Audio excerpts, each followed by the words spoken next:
twamwishyuye ntabwo ariko bimeze. Ahari abantu bazi gukorera Imana, nivugiye hano imbere yanyu aje gukorera Imana, ntabwo aje gukorera iki ibihembo. Imana imugisha. Ngiye gutaramana n'abataramyi mwese mwabarebye bakiza binjira basa neza bakajya bareba babona amajosi agiye gukena bagiye kuri uhaguruke niba ubishaka uhaguruke dutaramane n'aba bantu. Haleluya, amen. Makerubi namaserafi anayi akirasi akise amutagatifu mutagatifu mutagatifu. Makerubi namaserafi anayi akirasi akise mutakatifu mutakatifu mutakatifu. Muri Yesu si gawa namugatifu mbere y'Imana naratoranijwe naratunganijwe naratunganijwe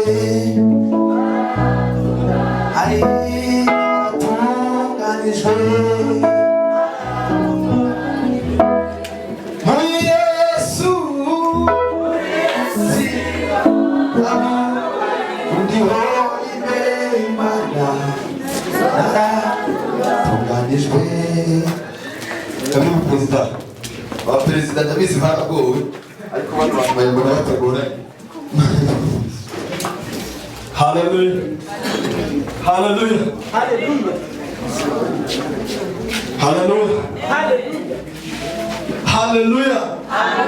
Hallelujah. Hallelujah. Reka tuzamura amaboko yacu. Hallelujah. Reka mbanza nkore mu maboko y'uyu uyu mugabo kuriya njye mbayeho kubera ubwenge bw'abantu. Njyewe nizera icyo abantu bavuze kandi nyacyo. kandi nkacyemera uko kiri. Iyo nemeye ko ikintu umuntu avuze ari cyo nyiri niyico kandi twabirukiye twese. Uyu mugabo atuvuye ikintu cyiza. Imana imuhereze umugisha. Iyi ni Makerubi Ministry. Nitwa James ndi president wa Makerubi Ministry. Iyi ministry twatangiye mu kwa karindwi twishyize hamwe. Abantu iyo bishyize hamwe kandi bakora icyiza Imana igira gute irabasanga. Twishyize hamwe dukora umurimo wo kuvuga ubutumwa mu ndirimbo ndetse n'ijambo ry'Imana. Nk'uko babivuze kare dukorera ku isi hose, turi mu isi nyine ahantu hose turi free kuba twahakorera. Imana ibahereze umugisha. Ari ikintu kimwe ngira ngo dushyire mu mutwe, babivuze ariko reka tugishyire mu mutwe. Iyo wuzuye umwuka wera uba ufite ibintu bibiri. Niba ubyibuka Makerubi murabyibuka. Icya mbere gutinya icyaha n'igisa nacyo. Icya kabiri urizera. Haleluya. Munsi yawo niba mbonera amahoro. Munsi yawo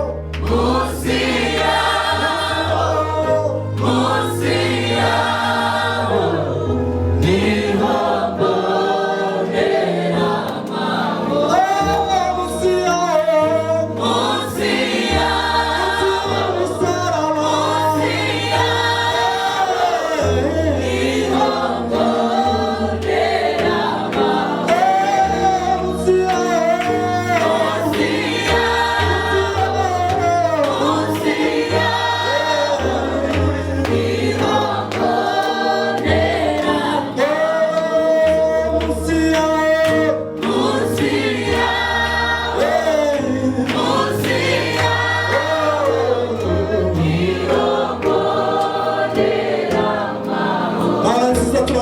turaguhimbaza, tugushimiye ko twageze hano.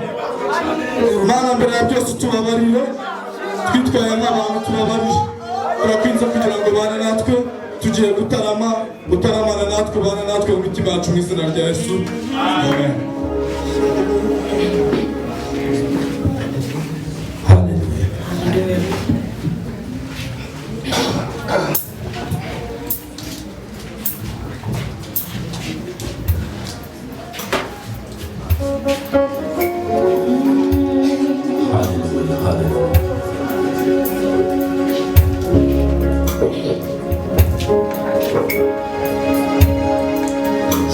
Izina ryawe rishimwa, urukundo rwawe rwehuje byose kuba rwiza.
simanuka inama zabo y'umugeri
ariko yemwe dufite amasanga kuko yemwe bana sifiwe ndareba hari abantu bashobora kuba batumvishije amakuru bana sifiwe kandi hari umunyarwanda wavuze ngo icya mbere ni kiyo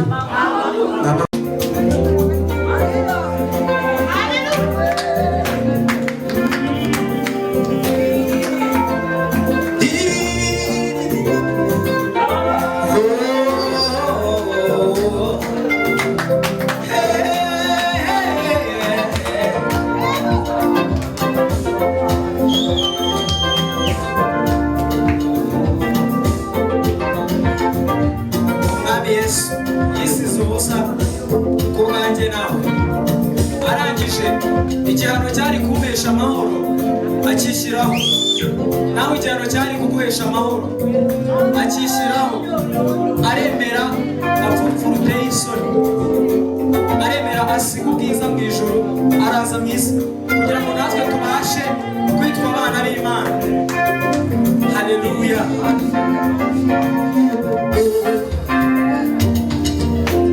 Mwami Yesu yisize ubusa ku bwanjye igihano kimpesha amahoro cyari kuri we.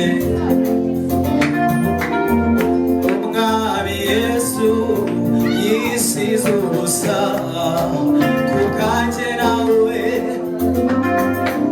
maze igihano kimpesha amahoro nacyo akishyiraho. Umwami Yesu yisize ubusa ku bwanjye igihano kimpesha amahoro cyari kuri we. Umwami Yesu yisize ubusa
Yes,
kuvuga ngo amen haleluya narababariwe noneho tugatuzemo bukeya maze nsoze gutya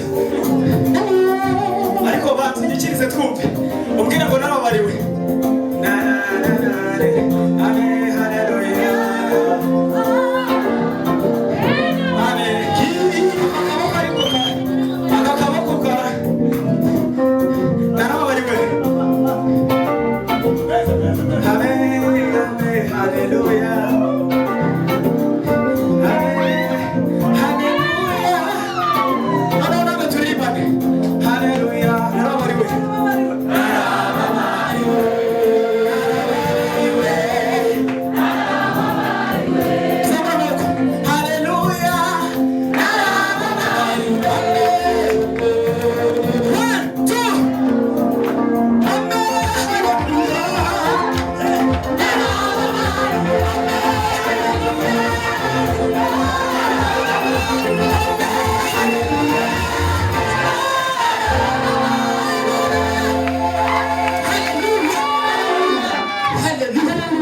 haleluya ese abo ntibagize ngo barwaye audience yo gukora ibyaha ngo barabare siko niko bari kubyumva muzi ngo babaye audience yo gukora ibyaha ngo barabare ntibikabe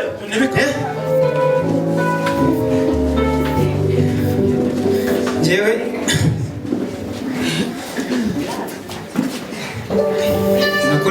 nakoreraga Imana ntazi ibintu nkora mu 2020 Imana yaje kunyigisha kugira ngo mbigire bigufi mu 2020 covid isa nk'igabanyukamo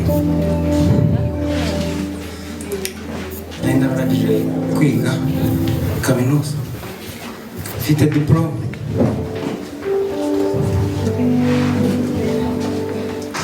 Imana icisha bugufi nari nziranye n'abantu bakomeye haleluya haleluya mbigize bigufi wakwemera ko nageze aho njye gusaba akazi ko mu rugo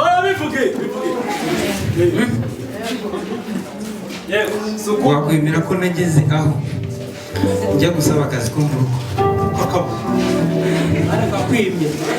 narakabonye se narakabuze njya kwinjira muri ibyo bihe numvaga runaka turaziranye twariganye akora aha runaka twariganye turaziranye akora aha uko biri kose ntabwo nzababona mfite inshuti ni Yesu yumva babivuga ntuzagire ngo barabizi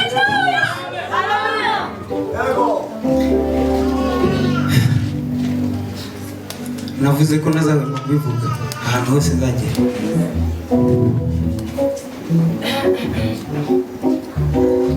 muri abo bantu nizeraga numvaga ko bagiye kuzantabara harimo abo nari narabanye nabo muri geto mbagaburira nishyura inzu jyenyine nkabagaburira nkumva ngira ngo ibyanjye nabirangije nakoze inshuti sinasonza sinabura iki ariko ikiragisha narahabuze ntago ari uko barabagome n'ishuri narindi haleluya haleluya ikintu nshaka kuvuga hagati aho muri ibyo bintu nageze aho mbwira Imana ndayibwira ubundi nitwa Niyigena njyewe Niyigena ambwira ngo Mana banyise Niyigena Gena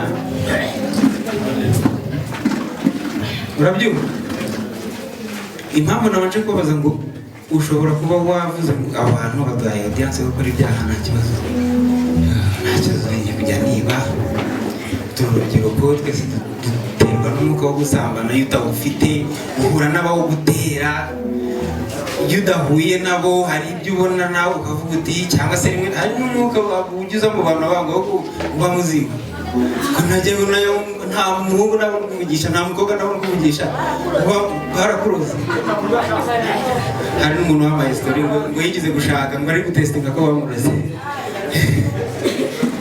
haleluya niba utaramenya Yesu shakisha uko wamumenya. Niwe nzira n'ukuri n'ubugingo kandi uzatugeza kwa Data. Bwana sifiwe. Katuririmba indirimbo ya nyuma ivuga amavuko mabi. Hama dutanga umwanya. Siko dufatikanya abashoboye dutanga umwanya. Iroroshye cyane ariko mwaritse tukavuga ngo amavuko mabi yo muri Adamu. Dusubirane mu amavuko mabi yo muri Adamu. Imbabazi z'Imana tubivuga amavuko mabi yo muri Adamu. Yamuzeho kuko kutumvira. Ndashaka gukiranuka ariko nsanga nta bushobozi namba mfite. Ndagerageza ndatsinda. Umwami w'urukundo aransanga nihebye nta byiringiro nari mfite. Asuka ubugingo bwe aripanga ngo njyewe watsinzwe amindura umutsinzi. Vuga ngo muri Yesu singaho. Ako base mukavuga konye muri Yesu singaho. Nta mugayo ndiho imbere y'Imana naratunganijwe. Mu Bakolosayi igice cya mbere umurongo 22 haravuga ngo Imana yiyunze natwe ikoresheje urupfu rwa Yesu Kristo ngo kugira ngo itugaragaze imbere y'Imana turabera turabaziranenge tutagaho. Bwana sifiwe. Niyo ndirimbo shyiramo ntabwo ndenze iminota 2 nge sintinda dutanga umwanya. Bwana sifiwe. Haleluya.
ryakinjira mu matwi yawe rikaba ryiza kuruta kukubwira ngo ku Mana waratunganije urenga Bwana Yesu asifiwe.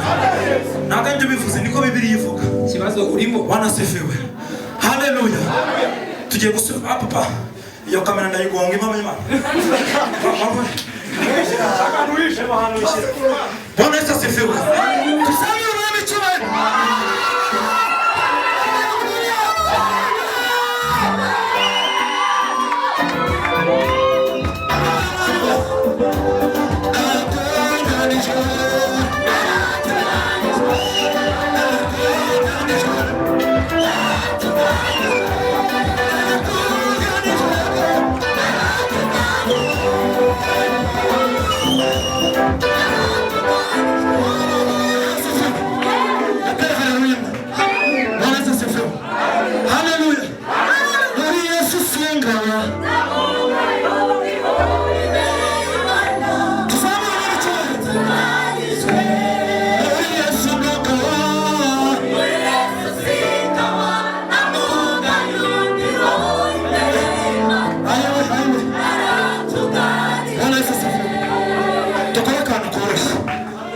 Basi ndakwinginze bikore ko ndumushyitsi hano ube muhaguruka gake seko bikore ko ndumushyitsi noneho babiri mufatane nkaguke babiri sibyo reka tujye tuba mu bintu byitwa ngo n'ubuhanuzi hanura mugenzi wawe mukaririmba uvuga ngo naratunganijwe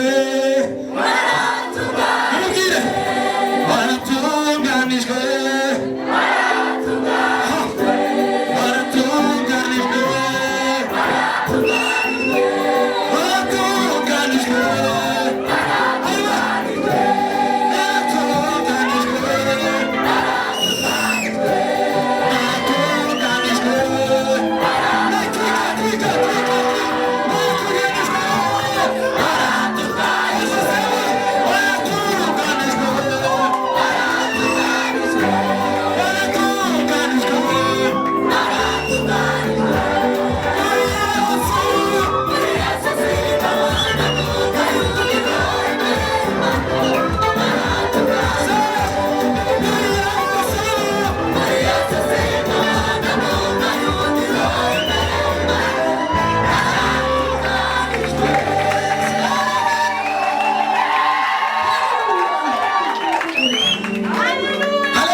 tuzamure ibiganza duhereze Yesu icyubahiro guturanwa kwacu biva muri we avuze ngo muri Yesu bivuze ngo hari ahandi hantu hatari muri we hano utagendera mu kigare rero yaravuze ngo nimuguma muri njye amagambo yanjye akaguma muri mwebwe musabe ibyo mushaka byose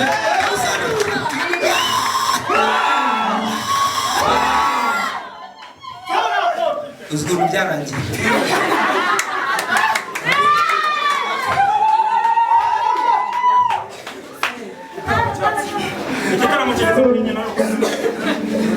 uyu ni umugabo wo kubihamya twabanye byarangiye nkora muri arabiye nabonye imakazi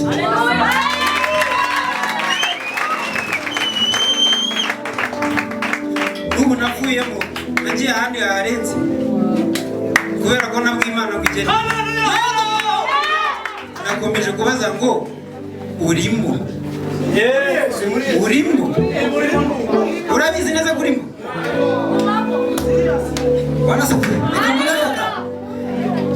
ukamuraha ukabukora umurimo w'Imana ukaburirimba barasekewe utarimo urimo uraruhira ubusa, urimo uraruhira ubusa. Bibiliya iravuga ngo yaturemeye imirimo myiza, ariko ni muri Kristo Yesu. Sahadi uzikorera bafure utanga amafaranga, nubwo ni byiza, ni byiza utanga amafaranga tugashinga umurimo w'Imana, ni byiza, ariko nubikora utari muri Yesu, ayiwe ejo uzabyumva nk'amatangazo. Haleluya. Mwakagira Imana n'amafaranga, mbabarire mwicare.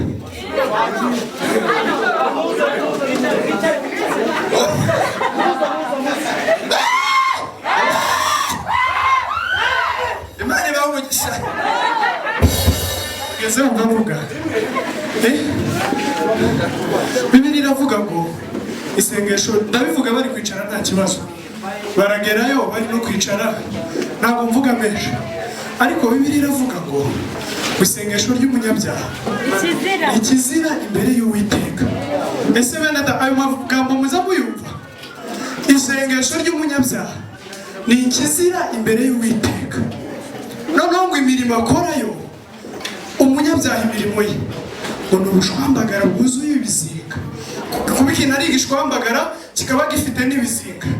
Nagira mbabwire ikintu David yaravuze, umuntu uzi ko hari imirimo yose akora, hari amasengesho akora atari muri Kristo Yesu, uwo muntu ntabwo ari muri Kristo Yesu. Imirimo akora ni ubushwambagara bwuzuye ibizinga, amasengesho akora ni ibizira imbere y'Uwiteka. Ndabivuze. Noneho ikindi cya nyuma, wibaze nk'imirimo yose umaze gukora, umaze nk'imyaka nka 30 uba mu nzu y'Imana, wibaze akagero k'ibizira waba warinjije mu nzu y'Imana. Ko mutagize ubwoba